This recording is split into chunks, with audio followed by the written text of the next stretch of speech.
είχαμε σήμερα. Ναι, Έτσι και εσύ μάσκα. Μπράβο.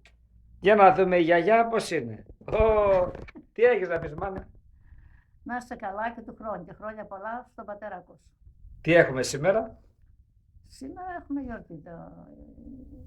Τα γενέθλια του πατέρα σου είναι σήμερα. Ναι. Μάλιστα. Χρόνια σου πολλά.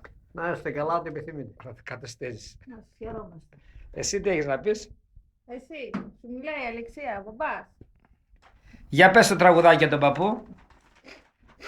Χρόνια πολλά, μεγάλη να γίνεις, μια παλιά, παντού να γίνεις, θειώσε φως, και να γίνω καμία σοφός. Μπράβο! Όμως δεν είπες Παναγιώτη, να ζήσεις Παναγιώτη και χρόνια πολλά. Για ξαναπες το από την Γιατί να πει αρχή. Παναγιώτη, να πει παππού. Να πει Παναγιώτη. Παππού, Έλα πες το. χρόνια σου πολλά. Να ζήσεις, πες το. Παγανώτικη χρόνια πολλά, μεγάλη να γίνεις, μια μαλλιά. Μπράβο, Ναι. μπράβο. Παντού να γίνεις θειάσια σοφός και άι να γίνει καμία σοφός. Μπράβο! Μπράβο, Σπυράκη μου.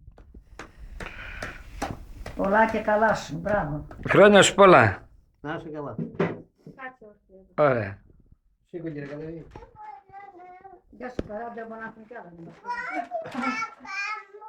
Α, πήγαινε φέρει τη μάσκα σου, άντε, πήγαινε. Εκεί είναι, στην καρέκλα, πήγαινε φέρει τη.